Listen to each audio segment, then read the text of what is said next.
진짜가 나타났다. 2부 키워드 시간이 돌아왔습니다. 그 전에 저희가 그 밖에서 이제 공개 방송을 청취하시는 분들에게 혹시 새 의원님들에게 질문이 있으면 적어달라고 부탁했는데 굉장히 많이 질문이 도착했습니다만 그중에 우리 담당 PD가 가려서 정말 재미없는 거 3개를 갖고 왔습니다. 우리 PD의 수준이 정도밖에 안 되니까 이해해 주시기 바라고. 일단 진성준 의원한테 여쭤볼까요? 새누리당과 새정치민주연합의 차이를 어렴풋이는 알고 있는데요. 의원님들은 두 당의 차이가 무엇이라고 생각하는지 명확하게 말씀 좀 해주세요. 젊은 친구들에게 우리 당을, 여기서 우리 당은 새정치민주연합입니다. 우리 당을 설명하기 조금 어렵습니다. 우리 당 젊은 당원, 당원이시네, 이분은. 오, 당원이 이렇게 적어주셨습니다. 지성준 의원님, 여기서 어떻게 대답을? 저는 가장 중요한 준거는 민주주의라고 생각합니다. 새정치민주연합은 민주주의를 실현하고자 하고 또 그것 때문에 민주주의 문제에 매우 민감해요. 그리고 지금은 정치적 민주주의를 넘어서서 사회경제적 민주주의를 실현하기 위한 그런 과제들을 안고 있어서 민주주의를 업그레이드 하려고 노력하고 있다. 근데 그에 비해서 새누리당은 민주주의에 전혀 관심이 없고 오히려 민주주의의 후퇴와 역진조차도 무슨 정권을 위해서는 서슴없이 저지르는 그런 정당이다. 민주주의를 놓고 두 당을 갈라보면 정확하게 갈라진다. 저는 그렇게 생각합니다. 아, 대답이 충분히 됐으려 보고요. 다음은 진선미 의원님께 여쭙겠습니다. 군대에서도 주적이 누구다 분명하게 PR을 구분하는데 새정치민주연합의 최종 목표가 무엇인지 궁금하다.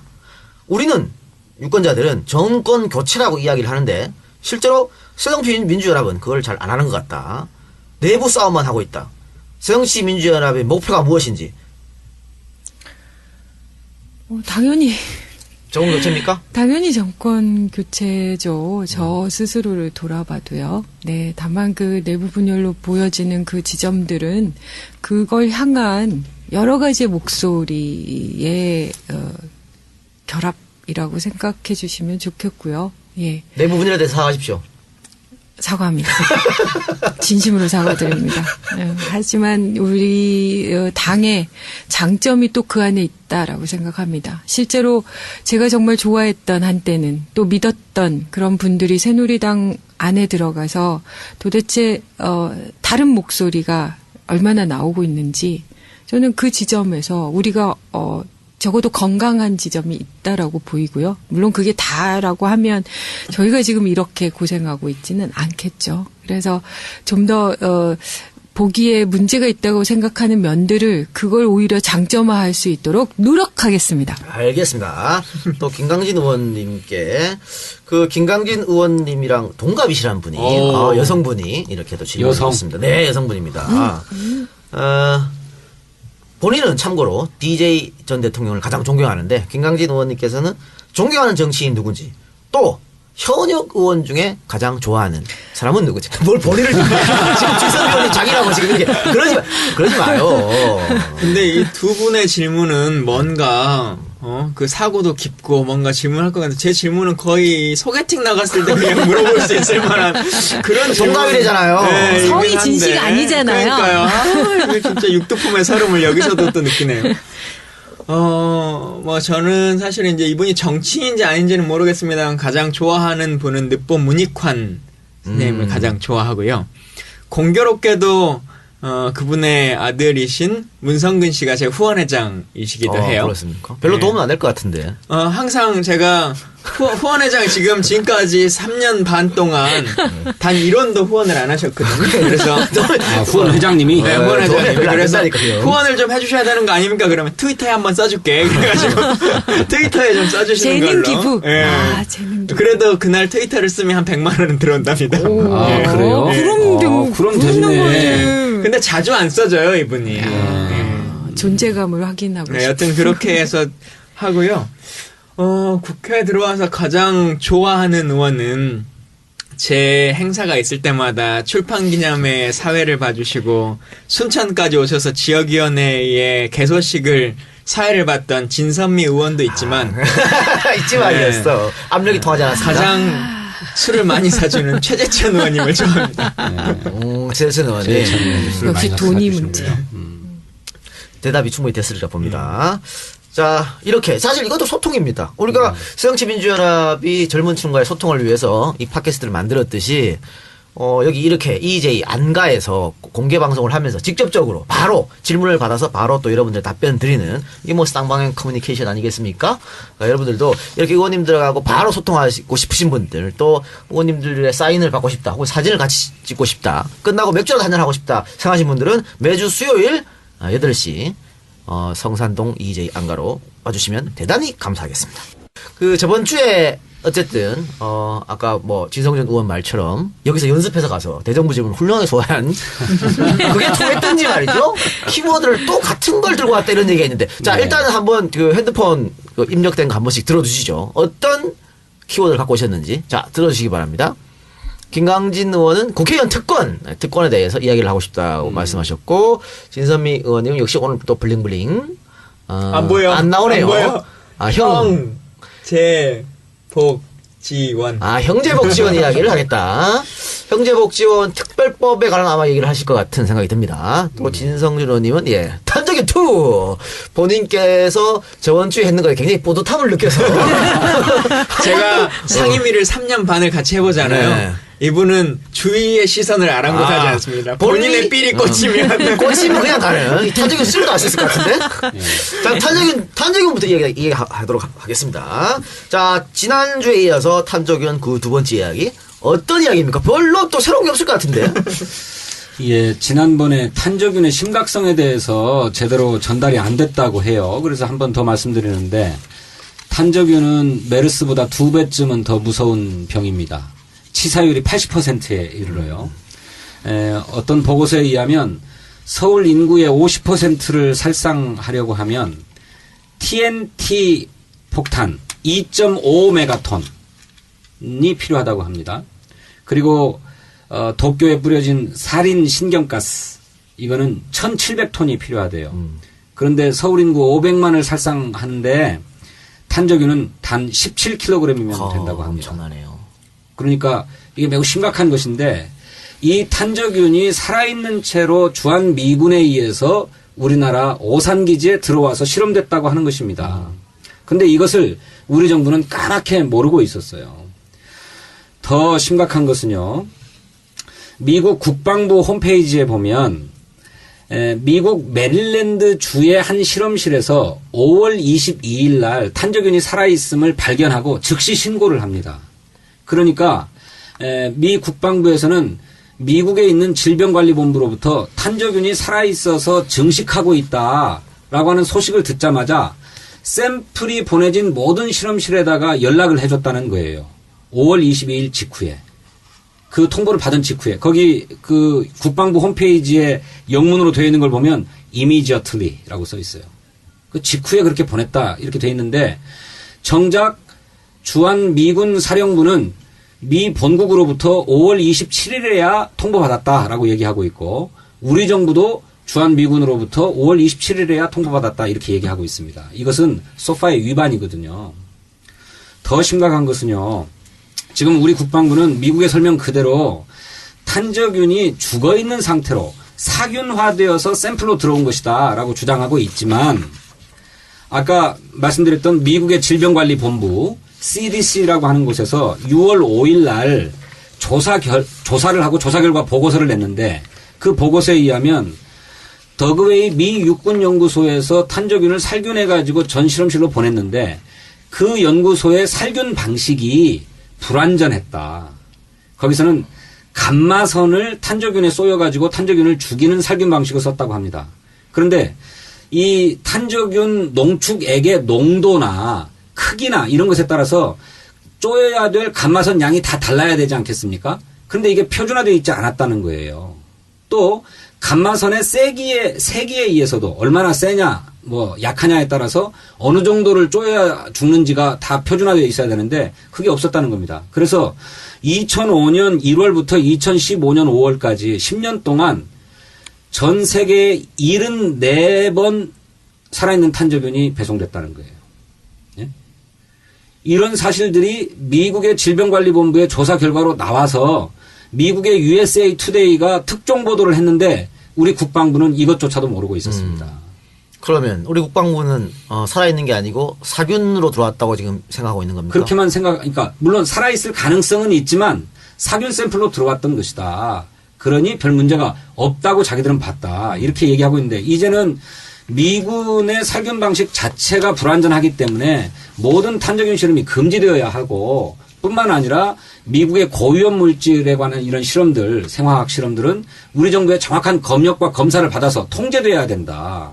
그렇지 않으면 우리 국민의 안전을 담보할 수 없다라고 합니다. 그러네요. 그러면 미국에서 본인들의 돈을 들여서 어쨌든 그렇게 방식 자체에 대한 안전성이 담보될 때까지라도 중단해야죠. 중단해야 되는 그렇습니다. 거죠. 예. 근데 어쨌든 미군 측에서 공식으로 사과를 했고 그렇다면은 우리가 뭐 재발 방지 약속을 받던가 방금 말씀하신 것처럼 중단을 시키든가 우리 정부 측에 액션이 있어야 되는 거 아닙니까? 그렇습니다. 그래서 그 질병관리본부는 그 미 육군 더그웨이 연구소라고 하는 곳에다가 더 이상 탄저균 실험을 하지 마라라고 통보를 했어요. 그런데 그걸 우리 정부하고도 약속을 해야 되고 또 그것이 우리 정부에게 사전에 통보되어서 들어온 게 아니기 때문에 우리 정부에게 반드시 알려야 된다라고 하는 통보 의무를 규정할 뿐만 아니고 그 통보대로 이루어지고 있는지를 우리가 자체적으로 검사하고 조사하고 검역할 수 있는 권한을 가져야 됩니다. 독일도 미군이 주둔하는 만큼 소파가 체결되어 있는데 독일 소파에는 54조 4항에 그렇게 규정되어 있어요. 독일 정부의 승인을 얻어야 들어올 수 있다. 그리고 그것도 공공보건과 식물 배양에 아무런 위험이 없어야 된다는 조건 하에서. 그래가지고 독일 정부에게 사전에 승인을 받아야 될 물질 목록을 작성해야 된다라고 합의가 돼 있습니다. 우리도 한미 간의 소파를 이렇게 개정해야 되는데 이런 논의가 전혀 이루어지지 않고 있고 더구나 우리 정부는 그 CDC의 조사 결과 보고서조차도 미국으로부터 전달받지 못하고 있다는 거예요.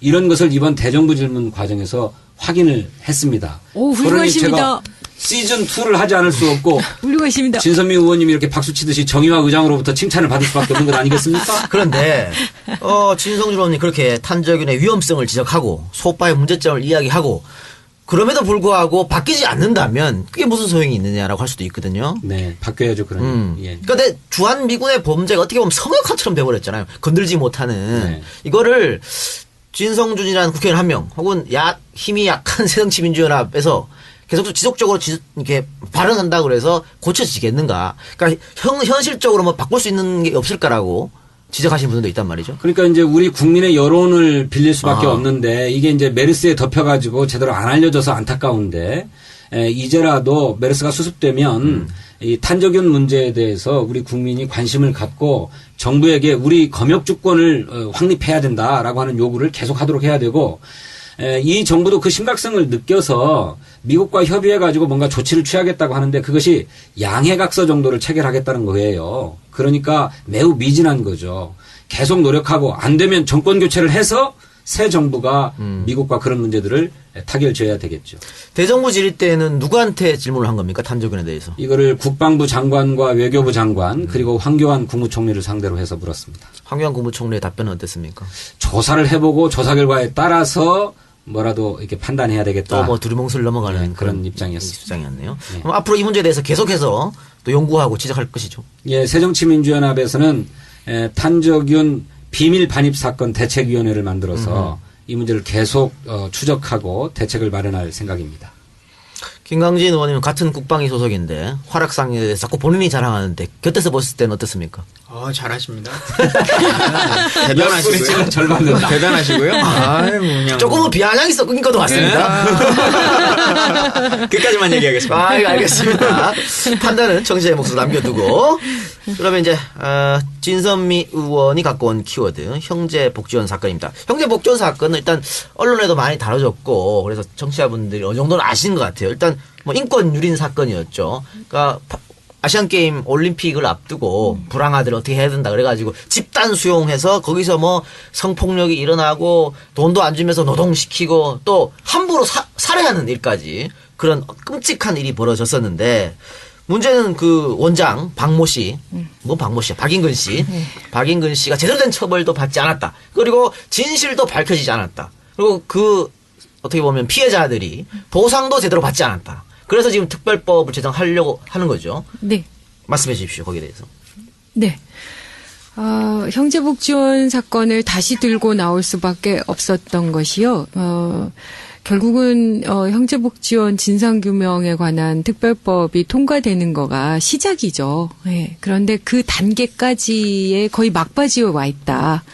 7월 3일에 새로운 재정법의 통과를 위한 공청회가 열립니다, 드디어. 예, 그래서 오늘, 굉장히 오랜 기간 동안 1인 시위를 다시 했어야만 하는 삭발을 하면서 그랬던 한종선 씨가 오늘 그 공청회의 기대를, 표현하면서 시위를 중단하셨고요. 첫 번째 공청회입니까, 그럼? 네, 첫 번째 공청회입니다.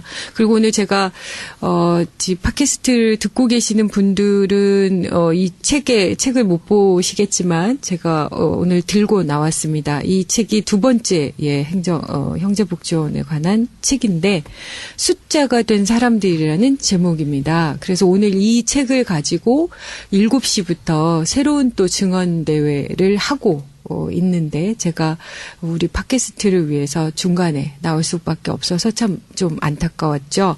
근데 이건 어떤 거냐면 그 수많은 피해자들이 그 용기를 내서 다시 본인들이 어떤 일들을 겪었는지를 표현하는데 어려움이 있는데 선뜻 그렇게 구술하는 그 구술을 받아 적는 그런 프로젝트 팀이 꾸려져서 그분들이 피해자들과 직접 얘기를 하면서 그 구술을 정리해서 담은 책입니다. 예. 꼭 좀 사서 좀 읽어봐 주셨으면 좋겠고요.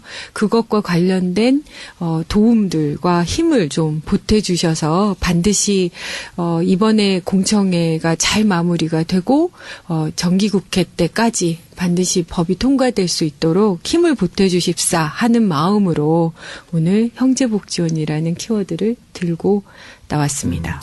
그런데 방금 말씀하신 것처럼 실제로 특별법이 제정되기까지는 상당히 험로가 있을 거라고 보고요. 일단 공청회조차 열리는 것도 쉽지 않았지 않습니까? 그럼 지금 정부의 입장과 새누리당의 입장이 어떤지 궁금하거든요. 네. 그 안전행정위원이 계시니까 그때 이제 진선미 의원하고 새누리당 의원들하고 토론하는 거 보니까 이철우 의원이 그런 얘기를 했어요. 이와 같은 사건이 많이 있을 텐데 이것만 덜렁 특별법을 만들어 놓으면 다른 사건들은 우후죽순 나올 거 아니냐. 이거 재정법인데 공청회 했냐. 그러니까 좀 더 공론화해서 저는 안 하자는 이야기는 아니고요. 이렇게 하면서 1975년이면 벌써 40년 된 건데 진실 화해를 위한 과거사위원회도 있었고 여러 절차가 있었는데 거기서 빠졌다. 이건 하지 말자는 얘기잖아요. 그럼 새누리당의 이철호 의원의 이런 이야기가 새누리당 전체 생각인지 또 새누리당 말고 행정부는 어떤 생각인지 좀 설명해 주시기 바랍니다.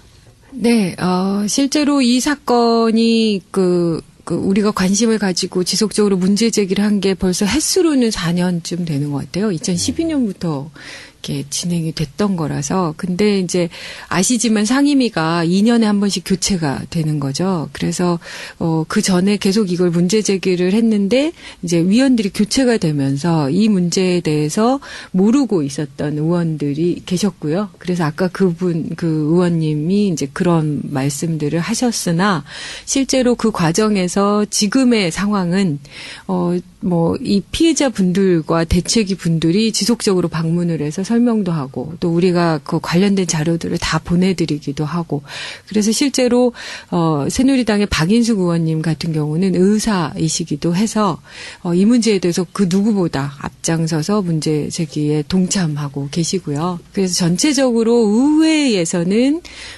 분위기는 만들어져 있는데 다만 행정부 쪽에서 이게 그러니까 과거 정권에 대한 책임을 거론할 수 있는 그런 가능성이 있잖아요. 그래서 그런 것들에 대해서 조금 꺼려 하시는 부분들이 있는 것 같아요. 그런데 요번에 그래서 저희가 더욱 이제 7월 3일에 공청회를 앞두고 오늘 대정부 질문을 통해서 총리와 또 장관에게 그 문제에 대해서 약속하신 거 지켜주십사 그렇게 이제 당부하고 그런 자리들을 마련했죠. 근데 아주 걱정이 잠깐 심했던 것은 제가 4시부터 질문을 하겠다고 해서 우리 피해자분들과 유가족 분들을 이제 방청석에 모시기로 했는데 제가 일찍 나가게 된 거예요. 그 발언 자체에 그분들을 보시게 하려고 했는데 방청객 아무도 안 와 계신 거예요. 시작할 때. 그래서 얼마나 놀랬는지. 그러나 필요할 때 와 계셔서 총리분께 이제 저 피해자분들을 보시면서 말씀을 드렸더니 어쨌든 관심 갖겠다. 뭐 이렇게 관심 갖고 보겠다. 지금 몇 분이나 살아 계세요? 아니, 그러니까 살아있는 거는, 그러니까 굉장히 많은 것 같아요. 그러니까 우리가 지금 현재로는 유가족들까지 포함하면, 가족들까지 포함하면 한 3,000명 정도의 피해자로 추산을 이게 하고 있고요. 12년 동안 500명이 넘는 분들이 그렇죠. 사망했다니까. 사망자만 513명, 현재로. 예. 그래서 엄청난 인원이에요. 예. 네. 그런데 저는 이 원장한테 책임을 물어야 된다고 보거든요. 근데 네. 공소시효가 다 지나버렸지 않습니까? 네, 네. 이 특별법 제정이 되면 특별법 안에 혹시 처벌을 있나요? 아니면 그건 근데 넘어가는 이제 겁니까? 그거가 쉽지는 않더라고요. 그 그래서 반인도적 범죄 이거에 해당되지는 않나요? 그래서 그런 부분들도 이제 전체적으로 고민해주는 지점을 이렇게 찾아가고 있는 거예요. 사실은 그러니까 우리가 지금 이 법안이 그나마 이렇게 되게 된 배경도 책임 배상, 보상 이 문제는 지금 이 2단계로 접근하고 있는 거예요. 그 부분도 빠져 있어요. 그런데도 저렇게 난색을 표하고 있어서 어쨌든 오늘 계기로 통과될 거라고 믿습니다. 어쨌든 국회의원들이 투표를 하는 거 아닙니까, 이것은? 그렇습니다. 그래서 많은 표가 나와야 통과가 되는 건데 그렇습니다. 지금까지 새누리당 행태를 보면 청와대에서 브레이크를 걸면 쉽게 본인이 생각했던 소신도 바꾼 행태를 자주 봤거든요. 이것도 그럴 가능성이 있지 않나 싶은데. 근데 이제 공개석상에서 어쨌든 지속적으로 문제 제기를 해서 그 고통들에 대해서 이렇게 같이 공감하신 부분이 분명히 있었고 또 새누리당의 간사님과 또 그 진영위원장님의 공식석상에서의 그 발언이 있었기 때문에 저는 통과될 거라고 확신합니다. 네, 화이팅. 네. 화이팅. 야, 화이팅. 이것도 여론의 힘이 좀 받으면 더 좋으니까. 그렇습니다. 여러분들이 많이 힘을 좀 실어주시기 바랍니다. 자, 그러면 이제 김강진 의원님의 키워드. 국회의원 특권. 이게 뭐, 어떤 기사에서는 뭐 200가지가 넘는다. 특권이. 예. 뭐 이런 얘기도 있고. 그런 특권들 때문에 이 국회의원 한번 했던 사람은, 꼭 다시 해야 된다. 이렇게 이야기도 나오고 있거든요. 오늘 국회의원 특권을 가지고 온 이유는 뭐죠? 국회의원 특권이 뭔가에 대해서도 저도 좀 알고 싶기도 하고 200개나 된다는데 도대체 어떤 게 200가지인가. 근데 그 기사를 쓰셨던 분도 200가지가 정확히 뭔지를 잘 몰라요. 지금 상황에서. 네. 쭉 걸어놔가지고 한번 나열하시는 것도 해봐야 진짜 뭐 별게 다 있어요. 뭐냐면 저희가 받는 월급뿐만 아니라 직원들이 받는 월급까지도 전부 다 이제 우리가 받는 것처럼 얘기하고 뭐 컴퓨터나 사무실을 제공한다 뭐 이런 건데 요즘은 구급 공무원도 다 컴퓨터 제공하지 않습니까? 심지어는 배지를 차고 다닐 수 있다. 뭐 이런 것까지 이제 다 있는 건데 그런 식으로 계속 얘기를 해가지고 도움되는 것이 뭘까? 저는 이런 생각은 들어요. 제가 국회의원 생활하면서 유일하게 특권이라고 생각하는 것은 하나. 기차를 공짜로 탈 수 있다. KTX. KTX든 무궁화호든 비둘기든 기차는 공짜로 탈 수 있다. 라고 하는 것은 뭐 그게 이제 지역 활동을 한다는 취지도 있고 하지만 특권이라고 치면 그거는 명확하게 특권이라고 보여집니다만은 공항에서 안 기다리고 가신다는. 근데 그것도 별로 그러지 않아요. 그래요? 의전실도 의전실 쓰는 게 일반적으로 가는 것보다 국내선은 훨씬 더 복잡하고 번거롭기도 하거든요. 뭐 아주 급할 때 뭐 사용할 수는 있는데 근데 그건 또 이런 게 있어요. 왜냐면 저희들은 이제 비행기를 자주 타잖아요. 강사나 이런 데는 별로 안 타실지 모르겠지만 강사는 그냥 공항까지만 가요. 가시겠지. 근데 저희는 일주일에 두세 번, 세네 번도 예. 왔다 갔다 하고 어쨌든 하루에 두세 번도 왔다 갔다 비행기로 그렇죠. 할 때가 있단 말이에요. 그러니까 국회의원과 아무 상관없이 항공사의 다이아몬드 회원이 돼요. 예. 그래서 그거에 따른 어떤 혜택이나 그 라운지 이런 것들을 쓸 수 있는 것은 충분히 있는 거고 공식적인 의전 업무로서 그 해외를 나가거나 이럴 경우에는 같이 가는 사람들로 인해서 같이 공간을 사용하긴 합니다만 의전실을 일반적으로 국내선을 타거나 뭐 가족여행을 가는데 그걸 사용하지는 않기 때문에 그건 좀 다른 관점으로 봐주시면 좋겠다라고 하는 거고 국민들이 이제 가장 크게 말씀하시는 것 그리고 얼마 전에 국회에서 허위 사실을 계속 얘기하면은 법적 처벌하겠다 뭐 이런 얘기까지 한 것이 소위 말하는 국회의원 연금이지 않습니까? 뭐 국회의원 한 번만 하면 예. 뭐 죽을 때까지 매달 뭐 120만 원씩 받는다. 그런 얘기. 예. 법률적으로는 그게 이제 국회의원 연금이라고 하는 것은 존재하지 않고 헌정의 육성 그 회, 헌정회를 지원하는 그 비용을 가지고 하는 건데 헌정회는 뭡니까? 전직 의원들의 모임이라고 보시면 되겠습니다. 근데 제가 국회 들어와서 한 150건 정도 법안을 냈는데 저의 첫 번째 법안이 헌정의 육성법을 개정하는 것이었어요.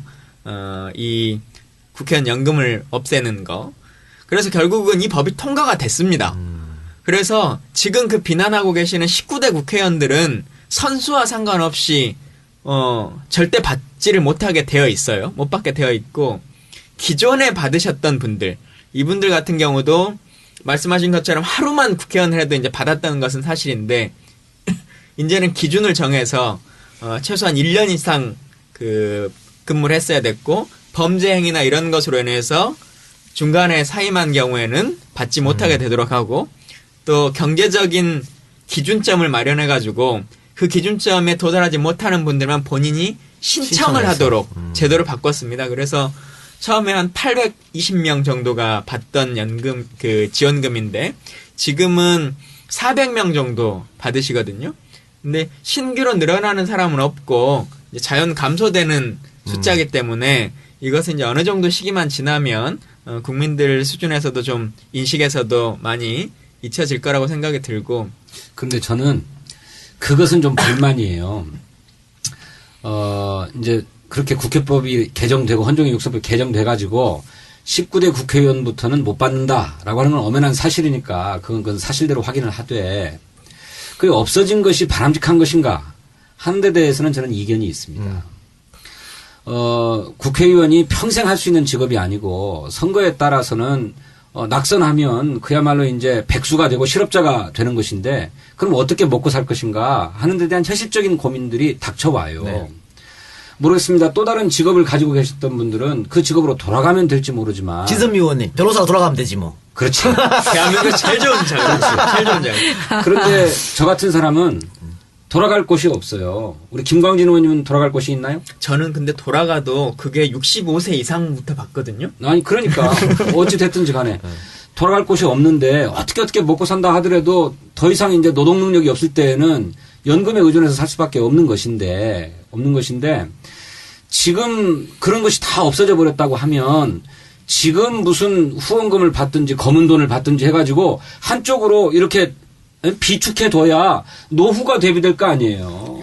저는 악플 폭탄 예상됩니다. 예상됩니다. 그뿐이 아니라 저는 제도에 있어서는 네. 사실은 이게 국회의원 연금이라고 하는 것이 필요해요. 근데 연금이라고 하는 것은 본인 부담금을 지급해야 연금인 거 아니겠어요? 아니, 그렇습니다. 예. 그래서 급여를 받는 기간에 외국도 사실은 그렇게 합니다. 예. 대신 일반 공무원에 비해서 국가 보전 비율을 훨씬 더 좀 높게 쳐주는 예. 이런 것들은 충분히 제도적으로 가능하다. 아니, 그러니까 그런 대안을 마련하면서 폐지하든지 했어야 되는데 그러질 않으니까 그리고 당장에는 국민의 비판이 무서워서 그런 얘기를 꺼내지를 못하는 거죠.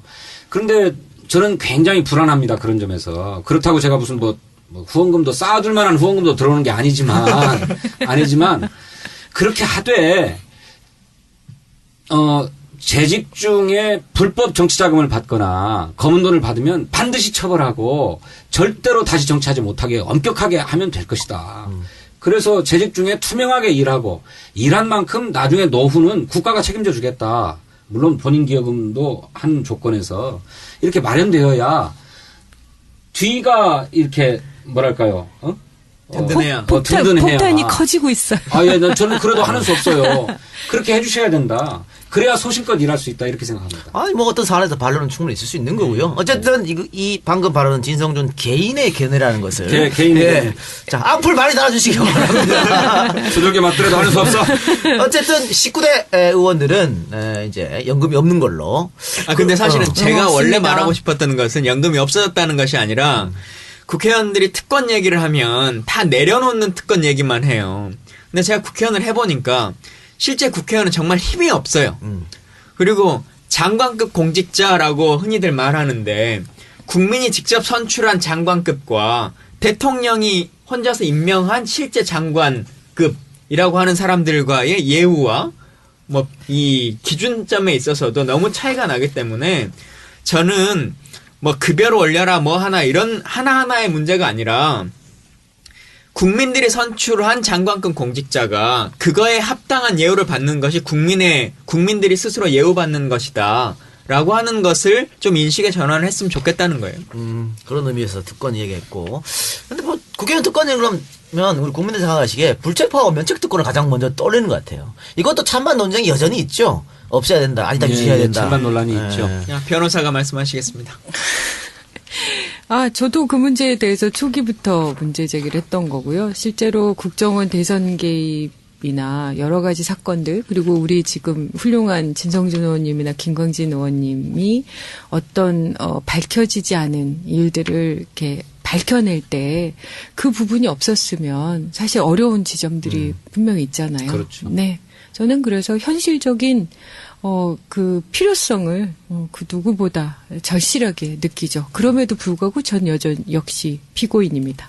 아니 그래서 면책특권과 불체포특권은 민주주의를 수호하기 위해서 국민의 대표에게 부여해주는 권한이거든요. 이것이 없으면 바른 소리 못합니다. 네? 정부가 당장 보복에 들어오는데 네. 면책특권이 없으면 온갖 것을 가지고서 다 시비를 걸 것 아니겠습니까? 만에 하나 저희들이 국회에서 질문을 하거나 질의를 하는 과정에서 허위사실이 하나라도 포함되어 있다고 쳐보십시다. 그러면 바로 허위사실 유포로 엮어가지고 체포하려고 들 것 아닙니까? 정치 보복으로 악용될 수도 있기 때문에 그렇습니다. 이것은 지켜야 된다고 이제 말씀하셨는데 많은 분들이 비판하는 건 이런 것 같아요. 그런 것만 하면 좋은데 이걸 이용해서 방탄국회를 하려고 자꾸 그런다. 그러니까 정말 그 비리로 들어간 사람들 예. 그런 사람들 보호해주려고 국회 막 열고 과거에 있었으니까 예. 그런 거에 대해서 비판을 많이 하시거든요. 그건 이제 제도가 바뀔 필요가 있어요. 그러니까 지금은 구속영장이 검찰에 의해서 청구가 되고 법원이 발부를 하려면 국회의원에 대해서 발부를 하려면 그 국회의원을 소환해다가 재판을 해야 되는데 그러자면 체포동의서를 내야 된다는 거예요. 국회에다가. 근데 그럴 이유가 없는 거잖아요. 이걸 구속할 건지 말 건지를 결정하기 위해서는 그 체포동의 요구서가 없어도 나가서 받을 수 있게끔 해줘야 되는 거죠. 그건 저는 제도상의 미비점이라고 생각합니다. 알겠습니다. 더 하실 말씀 없으시죠? 네. 그러면 키워드 토크는 여기까지만 하고요. 혹시 우리 청취자분들께서 듣고 싶은 키워드가 있을 것 같아요. 이 얘기 좀 해달라. 있으시면 팟빵 댓글에 남겨주시기 바랍니다. 네, 대환영입니다. 네. 의원을 꼭 찍어주시기 바랍니다. 진선미 딱 찍어가지고 뭐 해주세요, 뭐 이런 식으로. 네. 그렇게 해주시면 세 분께서 정말 맞다 이거 해야겠다라고 생각되시면 본인께서 준비를 해서 오시리라고 봅니다. 진성준 의원님은 아마 다음 주에도 또 탄저기를 들고 올 것이라고 생각되니까 보톨리뇽 보톨리뇽 보톡스. 네, 알겠습니다. 이 사발을 받으시오. 악플이여 내게 오라. 악플 사발식.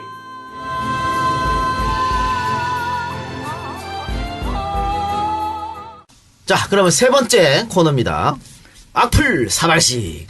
진짜가 나타났다 팟빵에 현재 시각이 수요일 10시 20분인데요. 총 781개의 댓글이 달렸습니다. 엄청난 숫자의 댓글인데 네. 악플을 저희가 찾아봤습니다만 잘 없더라고요. 다 좋은 얘기만 있어서 그중에 몇 개를 골라와서 세 분들한테 본인 악플을 읽는 그런 시간을 갖도록 하겠습니다.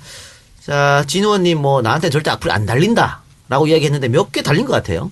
예, 그렇네요. 예, 저한테는 진성준 의원님 밤샘 토론 나오셨을 때 좋았는데 역시 재미는 없네요. 크크. 목소리부터 재미없어요. 목소리부터 재미없어. 이건 정말 센 악플인데. 황 총리처럼 심하게 로우 톤이어요. 소울 톤으로 연습해 오세요. 황총리랑 비교 나왔습니다. 비교. 그런데 비슷하다. 센데요. 저는 외모가 젊어서 그렇지 제가 이제 중년의 나이에 가고 있기 때문에 중저음의 굵은 목소리로 이야기해야 될 나이입니다. 이해해 주시기를 부탁드리겠습니다. 전혀 논리가 없는 것 웃어도 같은데. 되죠. 자, 두 번째 악플 소개해 주시죠. 죄송한데 탄저균 이런 거 말고 확장력 있는 주제 부탁해요. 너무 NL 냄새? NL? PDNL 할 때 그 NL인가 봐요. 그럼 뭐 미국 프로야구 NL이겠습니까?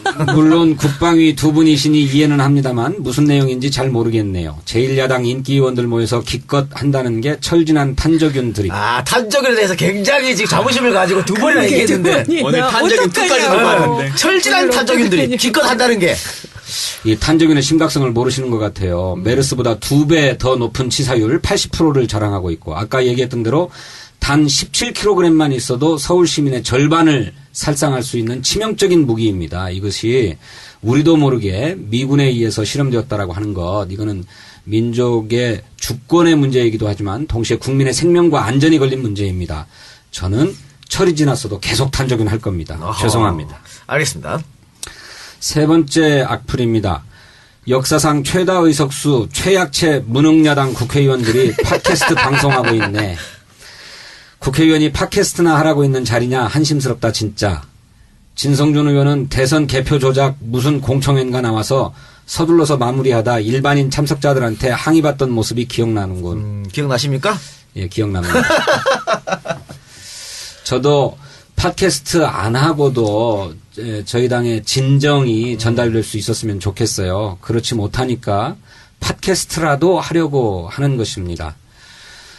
지난 대선 개표가 조작됐다라고 주장하시는 분들 계시는 것 저 알고 있습니다만은 저는 우리나라의 민주주의가 개표 조작을 허용할 만큼 허약하진 않다 이렇게 믿고 있습니다. 물론 저의 이것이 과도한 자기만의 확신일 수 있겠는데요. 이 문제는 조금만 더 저희들 지켜봐 주시기를 바랍니다. 만약에 이게 개표 조작이 이렇게 이루어지고 있는 거라고 한다면 저희들이 백날 선거해야 무슨 소용이 있겠습니까? 그리고 과거 김대중 대통령 또 노무현 대통령이 당선된 것은 그러면 어떤 사유로 있었겠습니까? 저는 그럴 일은 없다 이렇게 믿고 있습니다. 알겠습니다. 자, 진선미 의원님. 네. 웃긴 프로인데 되게 훨씬 결론은 다운되는 것 막 같아. 정책을 그러니까. 얘기할 때보다 훨씬 더 다운돼 그러게요. 분위기가. 아, 진성준 의원이 마이크만 잡으면 이게 나오네요. 아, 그래요? 내 재미없을 거라고 했잖아. 하나씩 돌아가면서 해야 될 것 같아. 이게. 저는 짧게 네. 대응하겠습니다. 진선미 의원이 김어준보다 한 살 많다. 충격. 악플 많네요. 제발 좀. 나이 얘기를.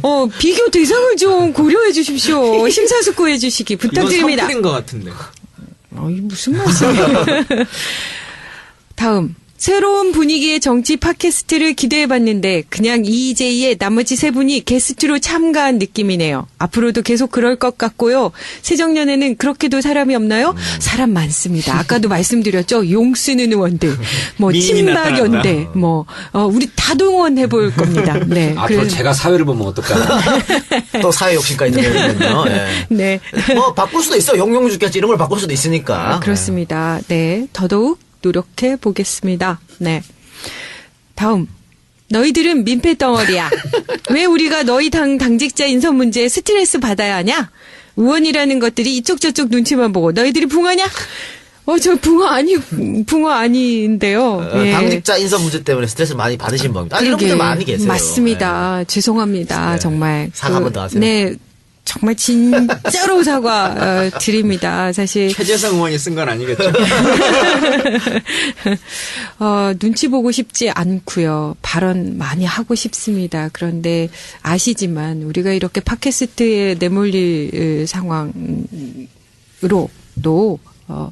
그러니까 도대체 이게 어떻게 영향을 미칠지 제가 한 의도와 전혀 상관없이 어떤 결론들과 어떤 영향력을 발휘하고 있기 때문에 심사숙고하는 거라고 이해해 주셨으면 감사하겠습니다. 알겠습니다. 김건희 의원님. 예, 제가 지난주에 제가 가장 가슴 아픈 댓글이 어떤 거라고 말씀드렸는데도 불구하고 비슷한 댓글이 올라왔습니다. 김광진 의원님 목소리 간신배 같아요. 김수현 머리 해보세요. 2대8 가르마 말고. 컨텐츠는 좋은데 나이 들어 보이는 헤어 노노. 여러분 패션의 완성은 얼굴입니다. 김수현이 하니까 어울리는 거예요. 예? 제가 김수현처럼 머리를 하거나 김수현과 똑같은 옷을 입고 다니면 그걸로 욕먹어요. 예. 근데 그런 거 있는 것 같아요. 정말 국회의원들이 너무 경직된 거 아니냐. 양복도 네. 그 건색이라 그러죠. 감색만 입어야 된다 그러고 왜 유시민 전 장관이 그거 선서하면서 하얀 콤비로 입었다가 난리 난 적도 있었지 않습니까? 백바지. 네, 백바지 입었다. 백바지. 너무 경직된 거 아니냐. 또 머리는 왜 다들 그렇게 경직되게 2대8 3대7로 하냐. 한번 뭐 다른 스타일도 있을 수 있는데 그런 지적이 또 있을 것 같아요. 조금 두 분은 좀 계속 지적 부탁드립니다. 어떤 주적을? 패션에 대해서. 패션이 안 된다 이런 말씀인가요? 그렇죠, 그렇죠. 본인 된다고 조금 더, 조금 더. 난 그래도 베스트 드레서라고 나는 생각합니다.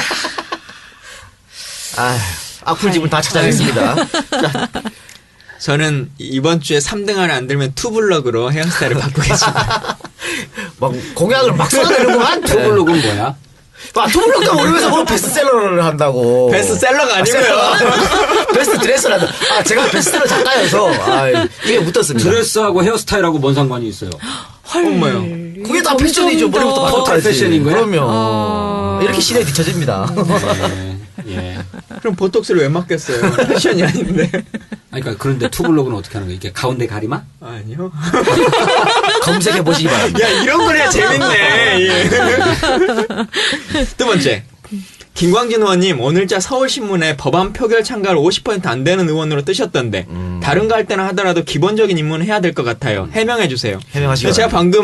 방금 검색을 해봤는데요. 제 본회의 출석률이 2015년에 전체 16회 중에서 출석 15회, 결석 0, 출장 0, 참가 1 해서 93.75%거든요. 근데 어떤 기준인지 사실은 내용을 모르겠어요. 그래서 이건 나중에 해명을 해드릴게요. 네. 세 번째, 구걸인지 협박인지 당신 도와줄 바에 국내 힘든 어린이들 돕는 게 더 바람직하겠다. 월급은 한 달에 1,000만 원 가까이 받고 특혜도 많으면서 왜 돈 타령하는지 모르겠다. 저의 후원 안내 트윗에 붙은 멘션입니다. 예. 이거 진성준 의원한테 가야 되는 거 아닌가? 오늘 계속 돈 들게 하셨는데. 당연히 후원금 얼마 받으셨어요? 다음에 붙을 것 같아요. 작년에 한 7천만 원쯤 들어왔던 것 같아요. 우리 변호사님. 저는 기억이 안 납니다. 역시 많이 받으셨네. 뭐, 어린이들을 도와주셔도 무방합니다. 그러나, 정치인들을 도와주시면, 어린이들, 직접 도와주시면 그 어린이들을 살릴 수 있고 도움을 받을 수 있습니다만, 저희는 대한민국의 많은 어린이들을 제도적으로 도움을 줄 수 있는 방식을 고민하고 대안을 마련할 수 있으니까, 또 여러 가지 면에서 선택하셔서 당장 시급한 어린이가 눈에 보이시면 그렇게 도와주시고 그렇지 않은 경우에는 또 정치자금을 통해서 10만 원까지 후원하시면 전액 돌려받으실 수 있다는 것을 다시 한번 말씀드리면서 꼭 좀 후원을 부탁드리겠습니다. 예. 감사합니다. 구걸이기도 하고 협박이기도 합니다. 네, 그렇다니까 이해해 주시고. 근데 어쨌든 아까 제가 설명드렸다시피 그 팟빵 댓글에 악플이 거의 없어서 찾는데 애먹었는데 하여튼 여러분들 악플을 써주신 분들 또 선플을 써주신 분들 중에 골라서 세 분을 선정해서 서점가를 강탄 화제의 명작 이 작가의 수첩을 친필 사인과 함께 보내드리도록 하겠습니다. 와, 그래. 부럽다. 그런데 너무 선풀이어서 제가 다른 커뮤니티 사이트에서 가지고 왔어요. 악플 갖고 왔는데 이거 좀 제가 이건 그냥 여러분들이 써줄 수 있는 악플이니까 그대로 읽어드릴 테니까 제작진에서는 삐 처리를 해주시기 바랍니다. 사쿠라 3명 선수들이 선봉 잡고 직접 싸워야지 관중석에 앉아서 관정평하듯 잡소리 지르라니 들이 마이크 잡았으면 극딜을 하든지 몸살이고 이렇게 보내주셨습니다. 그러니까 이런 것 같아요. 팟캐스트 이렇게 관전평 하듯이 하지 말고 더 가열차게 싸워야 되는 거 아니냐 뭐 이런 지적인 것 같은데 근데 여러분들은 뭐 팟캐스트 말고라도 지금 다양하게 활동을 하시고 계신데 안 비춰진 것 같아요. 또 성에 안 차서 이런 걸 해주신 것 같습니다. 저는 예전에 국회 몸싸움이 난무하고 햄머가 등장하고 전기톱이 등장했던 시절에 보좌관이었고 당직자였습니다. 그때의 몸싸움을 벌이고요. 그리고 격렬하게 싸우면 야당이 싸움한다고 그랬어요. 싸움한다. 근데 지금은 국회 선진화법이 탁 생겨가지고 그런 거 일체 불가능하거든요. 그렇죠. 그러니까 야당이 싸우지를 않는다라고 보시는 것 같아요. 근데 어쩌면 그때가 훨씬 쉽고 편하게 야당 노릇했던 것 같다. 그저 오히려. 몸으로 맞고 몸싸움하고 돌격하고 하면 되니까. 그런데 과거에 그런 모습들을 봤던 분들이 새로운 방식으로 야당이 싸우는 것에 대해서 아직 익숙하지 않아 가지고 야당이 도대체 뭐 하느냐 이렇게 손가락질하는 게 아닌가. 어쨌든 이분 이야기는 행정부, 또 청와대, 또 새누리당과 더 치열하게 좀 싸워줘야 되는 거 아니냐. 국민들 생각해서 이런 의견이신 것 같아요. 네. 네, 그런 의견으로 받아들이겠고요. 오늘 이로써 진짜가 나타났다. 첫 번째 방송을 마치겠습니다. 근데 그 시험 방송보다 그렇게 발전된 것 같지는 않아요. 그래서 굉장히 송구스럽습니다만 여러분들한테 굉장히 죄송스럽고 왜냐하면 매끄럽지 않고 아직 또 저희 네 명의 호흡이 아직 잘 맞지도 않아요. 근데 이건 어떤 방송이나 마찬가지입니다. 또 저희 EJ도 마찬가지고 한 5번, 6번 하다 보니까 이게 자연스럽게 맞아 들어갔거든요. 그러니까 여러분들 조금 더 기다려주시고 더 응원해주시고 하면 더 좋은 방송으로 보답해 드릴 것을 약속드리겠습니다. 그러면 마지막으로 첫 번째 정식 방송을 한 소감을 한마디씩 하고 또 우리 저 청취자들한테 또 이야기할 거 있으면 하시고 방송을 마무리하도록 하겠습니다. 이번에는 진선미 의원님부터 이야기하시죠. 두근두근 합니다. 그리고 뭔가 새로운 시작이 될 것도 같은 그런 설레임으로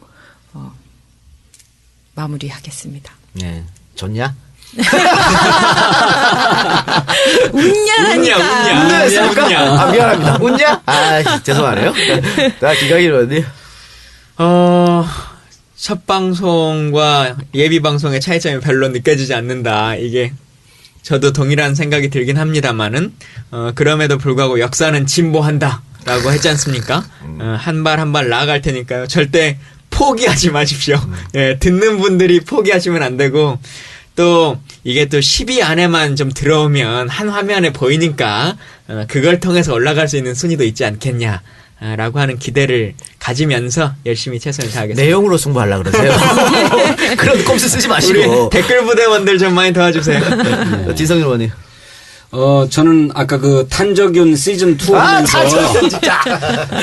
그 감사의 일관성. 인사를 제가 빠뜨렸는데 제가 대정부 질문을 준비하면서 뭔가 결정적인 한 방을 준비해야 되겠다 싶었는데 도대체 안 떠올라가지고 트위터에 도와달라고 올렸어요. 그랬더니 민 크리에이시라고 하는 아이디를 쓰시는 분이 아까 제가 말씀드렸던 미국 질병관리본부의 조사 결과 보고서를 인용해서 보도한 USA Today 6월 18일자든가 하는 보도를 링크해서 저한테 가르쳐 주셨어요. 오. 거기에 아까 얘기했던 대로 미군의 살균 방식이 불완전했다라고 하는 얘기가 들어가 있었던 것이죠. 그 본인이 번역하셨습니까?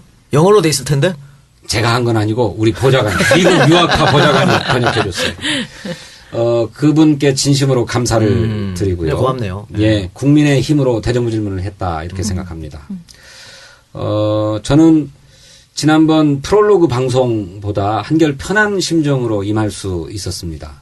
저는 그게 진보했던 거다 이렇게 생각하는데 첫 방송보다 더 재미는 없었던 것 같지만 앞으로 더 재밌어지도록 노력하겠습니다.